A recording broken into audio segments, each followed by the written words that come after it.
Yes, salut tout le monde, bon dimanche, j'espère que vous allez bien. Aujourd'hui, grosse weekly prep à prévoir. Écoutez, on va revenir sur le price action des dernières semaines qui, honnêtement, faut le dire, là, mais qu'est-ce qui a été mentionné?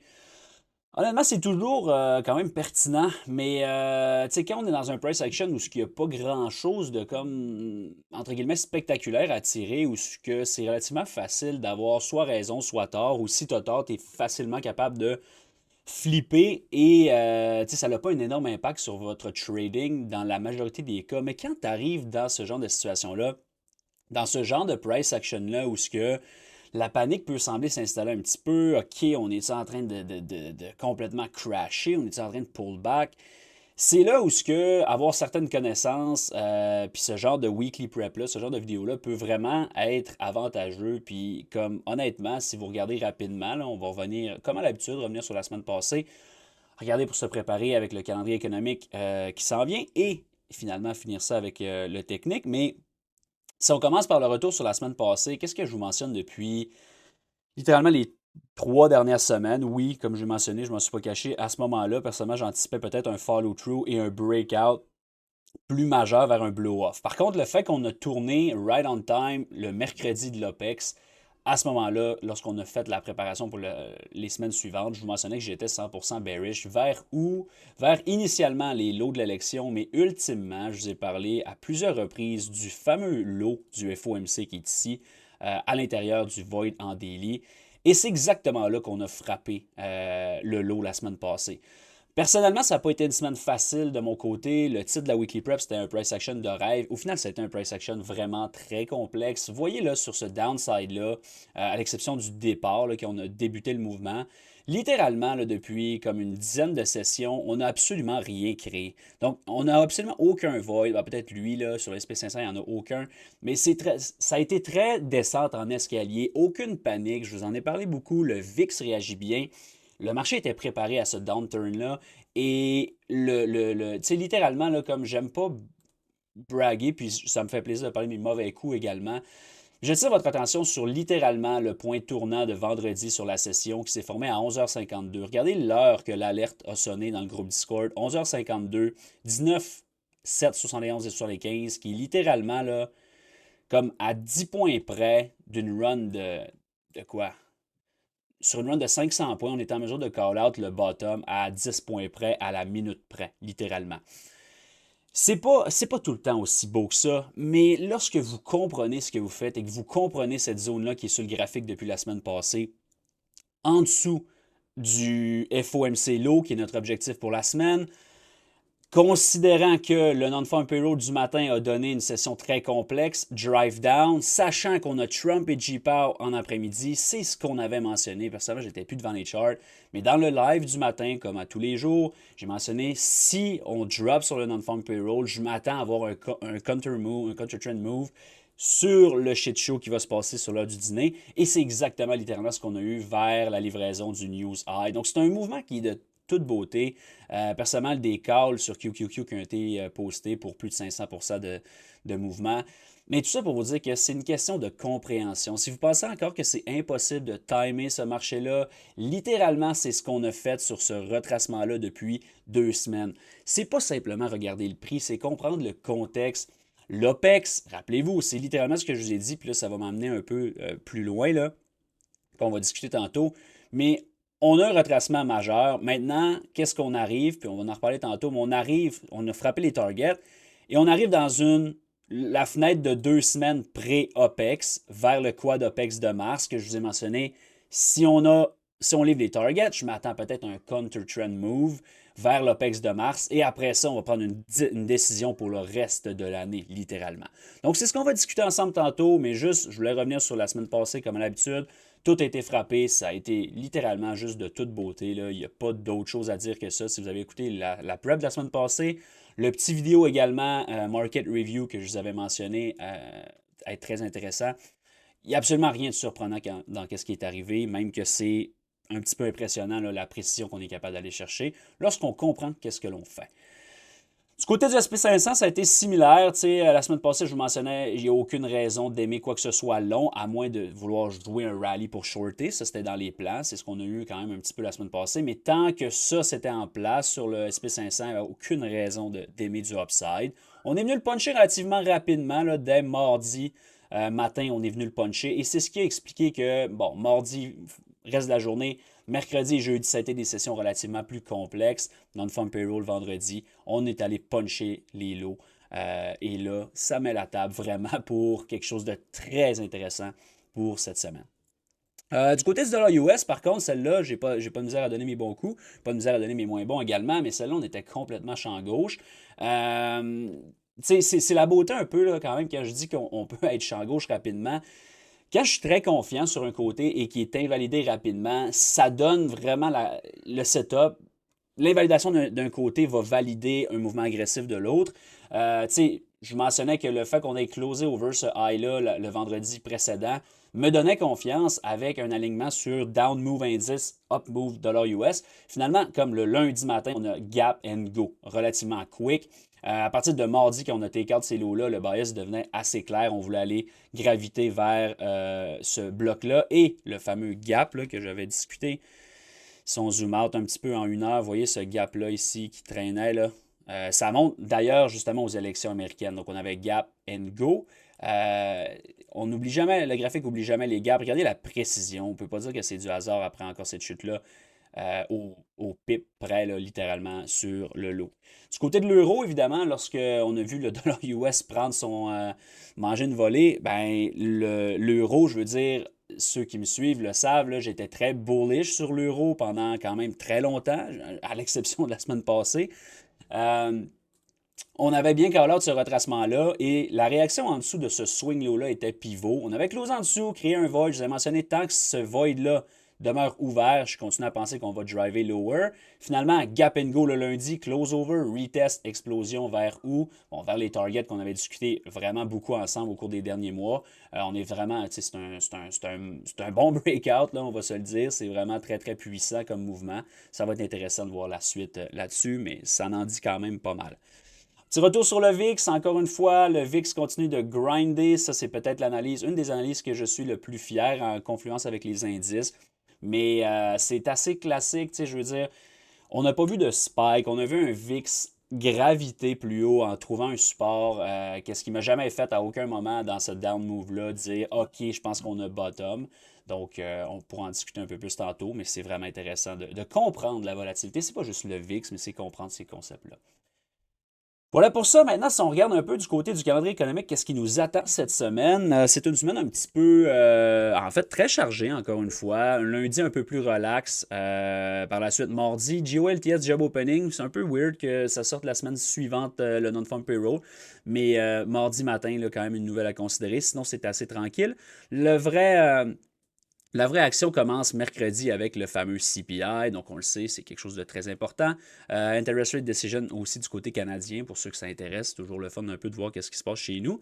Mais le CPI, je reviens à ça, avec toutes les histoires de tarifs, pas tarifs, etc., l'impact n'est pas nécessairement visible maintenant, mais ça demeure un énorme point d'interrogation du côté US pour le CPI. Et juste comme ça, j'ai l'impression que les heures sont fucked up, j'ai aucune idée pourquoi. Mais le CPI à 7h30, ça c'est weird. Probablement qu'il y a un. Ah, l'heure a changé. Ouais, c'est ça. Ok, c'est le changement d'heure aujourd'hui. C'est pour ça que c'est un peu weird. Mais c'est ça. Donc CPI, mercredi, pardon. Jeudi, on a le PPI. Évidemment, vu qu'on a vu le CPI avant, le PPI est un petit peu moins important, mais il y a quand même un certain impact. Michigan Inflation Expectation et Consumer Sentiment également. Donc, ça va être très important vendredi. Donc, une belle semaine. Je vous dirais que lundi, mardi, je serais très prudent, là, pas grand-chose. On arrive d'une semaine avec un énorme range, donc ça va être un petit peu plus mollo à mon avis, mais le reste de la semaine risque d'être assez intéressant. Maintenant, si on passe aux choses sérieuses, écoutez, je ne veux pas me répéter, mais encore une fois, qu'est-ce que je vous ai mentionné sur ce down move-là? Je vous ai parlé d'une correction de 10 à 15%. Ça a donné une correction de 12% pour l'instant. Puis, techniquement, on pourrait parler du all-time high si on veut vraiment mesurer une vraie correction, mais c'est littéralement 12%, surtout sur les niveaux, mais surtout on time, au moment où ce qu'on l'anticipait. Ça veut dire quoi? T'sais, après un OPEX, je vous le répète, ça fait 2 ans depuis que je fais des vidéos YouTube, la semaine qu'un OPEX, une semaine OPEX, à partir du mercredi, les flows disparaissent et tu as une fameuse fenêtre qui n'est pas nécessairement de faiblesse, mais qui est de non-force, où ce que si tu as un downside à réaliser, c'est dans cette période-là, dans une période de 2 semaines, que tu anticipes le voir, que les chances qu'il se réalisent soient présentes. C'est directement qu'est-ce qu'on a débuté le mercredi. On a créé un swing high et on a downside vers où? Jusqu'au vendredi, on a frappé le low dans la fenêtre de 2 semaines. Maintenant, on rentre dans une fenêtre. C'est pas qu'on rentre dans une fenêtre, mais cette fenêtre-là, sans dire qu'elle est fermée, mais là, le retour des flots arrive vers la semaine du quad OPEX de mars, qui est dans 2 semaines. Donc, c'est toujours fenêtre de un peu moins de support pendant 2 semaines, et plus ça va, plus on s'approche de l'OPEX, plus on a de support. En plus d'être un OPEX, c'est un quad OPEX, donc un OPEX de quart. Ça va être le plus gros OPEX de l'histoire. C'est comme ça tous les mois depuis 1 an et demi ou presque. Là. Donc, c'est un OPEX qui est extrêmement, extrêmement critique, celui-là de mars. Et là, on a déjà frappé le downside. Personnellement, je vais y aller quand même d'une affirmation qui est peut-être un peu plus agressive, là, mais je crois personnellement qu'on a trouvé un bottom ici à court terme, littéralement à la minute que j'ai mentionné ça ici, et j'ai plus d'intérêt short à partir d'ici pour cette semaine, mais pour les semaines à venir, du moins les 2 prochaines semaines.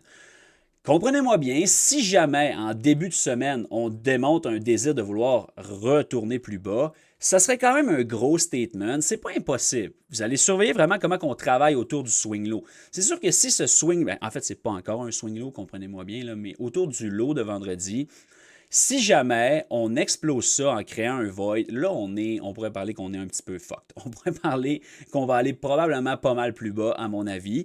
Mais à l'inverse, si on passe du temps à comme grinder le low, tu sais, on fait un lower low, ok, on réagit, on fait un lower low. C'est pas ce que j'anticipe, by the way, mais si on fait ça 2-3 jours de temps, je demeure confiant à vouloir acheter dans ces niveaux-là et j'anticipe personnellement un contre-trend rally vers l'OPEX de mars, donc 2 semaines, un 10 à 15 jours de mouvement haussier. Ce 10 à 15 jours de mouvement haussier-là est vraiment à titre 100% technique, dans le sens que je vais être prudent quand même jusqu'à l'OPEX de mars. L'OPEX de mars, peut-être 5 à 6 sessions autour de ces dates-là, qui est le vendredi le 21, il va y avoir une décision qui va pouvoir être prise, à mon avis, qui va ouvrir la porte sur plusieurs opportunités pour le reste de l'année, mon humble opinion encore une fois. Mais si jamais on est capable d'avoir un rallye et une décision à l'OPEX de mars qui replonge, à ce moment-là, ça va faire bien longtemps que je n'ai pas utilisé ces mots-là, mais je pense qu'on peut voir plus qu'une simple correction dans le marché et je pense qu'on pourrait amorcer vraiment un mouvement baissier, directionnel, et oui, je vais dire le mot, mais peut-être un bear market qui pourrait se mettre en place selon qu'est-ce qu'on fait autour de l'OPEX de mars. Mais je ne crois pas que ce lot-là soit le début de quelque chose de sérieux. Il faut qu'on donne un rallye contre trend avant pour que personnellement, je regarde cette option-là. Mais on n'est pas là du tout. Je vais juste donner un outlook un petit peu plus loin. C'est rare que je fais ça, mais je trouve vraiment que c'est tellement exactement comme on l'a anticipé que ça vaut la peine de continuer dans cette veine-là. Donc, si j'anticipe un rallye à court terme, ça veut dire que cette semaine, d'un point de vue weekly prep, ben clairement, le focus, personnellement, va être sur le upside. Je vous avertis tout de suite, ça ne risque pas, ou du moins, j'en anticipe pas que ça soit un très beau up move. J'ai l'impression que ça va être un up move, là, clairement pré-OPEX, donc 2 semaines de support. Donc, attendez-vous de voir des big drops qui vont grinder back up comme ça. Et là, à chaque fois, tu vas être comme, ah, si j'ai le goût de shorter le rally, j'ai le goût de shorter le rally. Puis il va continuer de grinder. Puis une fois rendu au point de départ, tu vas peut-être voir un petit spike et là une consolidation. Big drop qui va te faire avoir le goût de comme, OK, on retourne beaucoup plus bas. Et cette big drop-là ne trouvera pas de leg, elle va juste grinder back up. Ça, c'est un profil typique de semaine pré-OPEX. Donc, c'est ce que j'anticipe. Est-ce que je suis dans le chat? C'est possible, on verra. Mais personnellement, c'est comme ça que je me prépare pour les 2 prochaines semaines, mais particulièrement cette semaine. Je ne ferme pas la porte d'avoir peut-être un peu de wick en dessous de ce lot-là, mais je n'anticipe pas d'expansion en dessous de ces niveaux-là, personnellement. Si on plonge sur le 1 heure pour avoir des niveaux un petit peu plus précis, parce que je veux dire, en daily, il n'y a pas grand-chose, mais personnellement, là, surveillez vraiment 26,42, 27,25. Personnellement, c'est mes premiers objectifs cette semaine. J'aimerais que on soit en mesure de respecter le void de 13 heures vendredi. Ça ne veut pas dire qu'on ne peut pas le weeker, mais sur une chart en 1 heure, j'aimerais ça qu'on respecte ça, ou du moins qu'on ne prenne pas d'expansion en dessous. Si on prend de l'expansion, j'aimerais vraiment que le lot de la chandelle de 13 heures, 19,940, donne un support pour driver higher. Et j'aime beaucoup, beaucoup ces niveaux-là, ceux-là par la suite. Écoutez, pour être bien franc, là, il y a beaucoup, beaucoup, beaucoup, beaucoup de jus sur le upside. Regardez comment on a drivé. Puis c'est legit. Je veux dire, c'était bearish. On est allé frapper les objectifs. Je vous dis pas qu'on va aller là en une journée non plus. Mais comme lower, tu sais, double top, lower high, lower high, lower high, double top, lower high. Il y a beaucoup, beaucoup, beaucoup, beaucoup de liquidités qui résident sur le upside. Comme je l'ai mentionné, on anticipait ce mouvement-là. On n'était pas les seuls. Le VIX, le positionnement des gros joueurs était clairement de cette façon-là, sans aucune panique. Donc, c'est vraiment, il y a du beau potentiel là, à très court terme.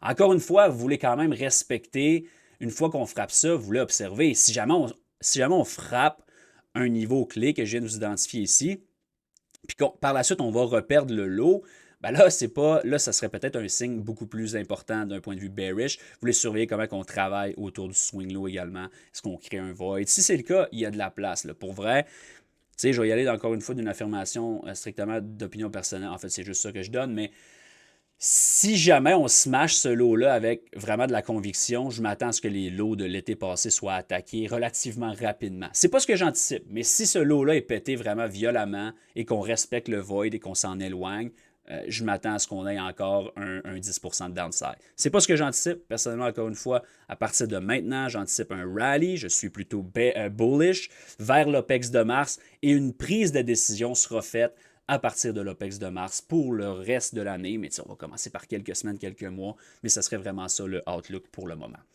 Si on regarde maintenant du côté du SP500, c'est similaire. Dans le sens qu'on a vraiment comme frappé le void en daily, même au tick près. Là. Rien qui était, tu sais, tantôt je vous parlais du Nasdaq, puis finalement il y avait une couple de trucs qui avaient été créés, mais sur le SP500, on a l'origine du mouvement qui a invalidé le long, qui a flippé le void, qui a créé un void, gap and go, void qui est open et on run. Littéralement, depuis ce moment-là, on n'a absolument rien créé.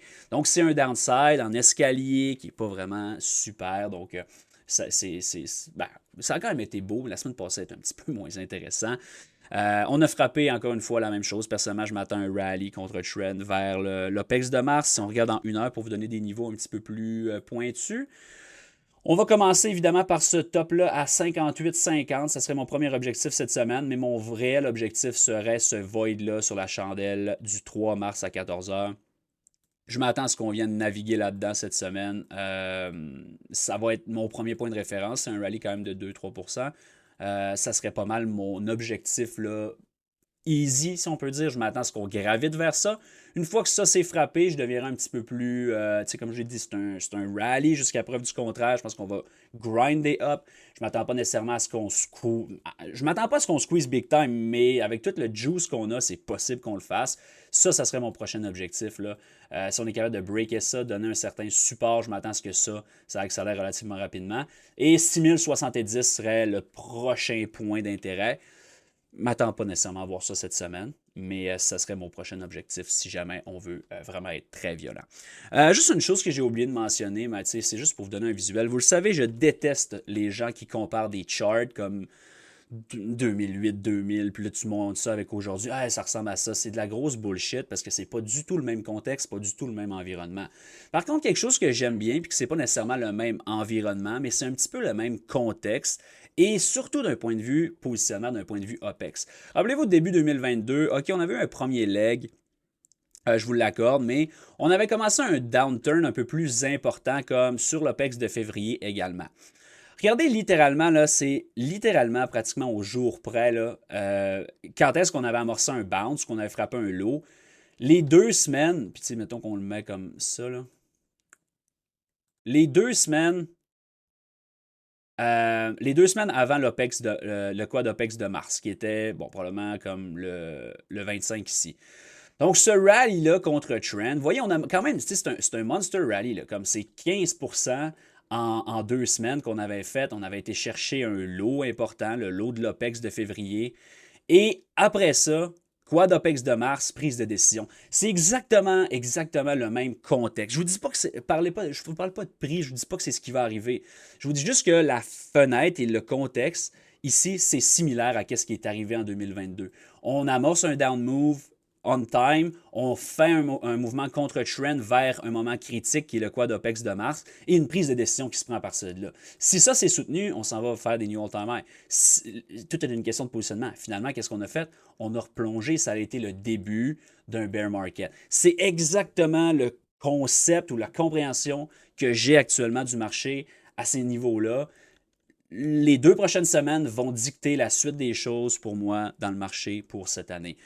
J'ajouterais quand même un facteur qui est vraiment pas à négliger, c'est le risque qu'on a actuellement overall avec les conflits mondiaux, etc. C'est complètement différent de ce qui était en 2022 et c'est beaucoup plus grand. Donc, il faut quand même respecter ce risque-là, mais du moins d'un point de vue compréhension, c'est un peu ce que je veux vous apporter.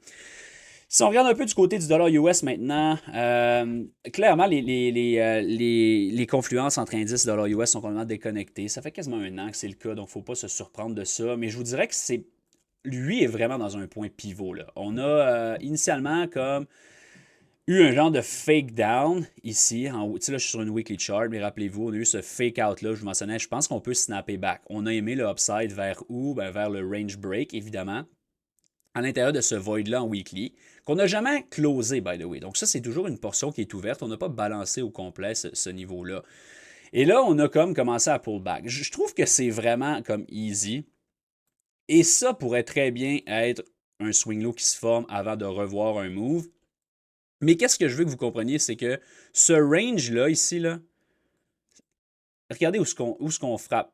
On est 50%, on est en train de retester 50% de ce range-là. Et c'est critique, parce que si tu mets à fader ça, comme on peut parler vraiment d'un false breakout, oui puis non, parce qu'au final, il a vraiment breaké pour vrai, mais on peut parler d'un retracement qui finit par un reversal et qu'on va aller attaquer le range low. Rappelez-vous ces niveaux-là, 97,7, là, j'en ai parlé longtemps au moment où c'était proche.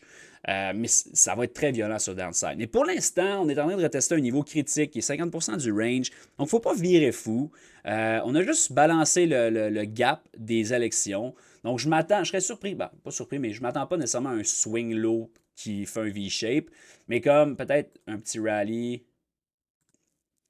un petit bounce, un petit lower low, et là, on pourrait peut-être parler d'un bounce. Mais tu sais, honnêtement, en ce moment, c'est vraiment en mode observation.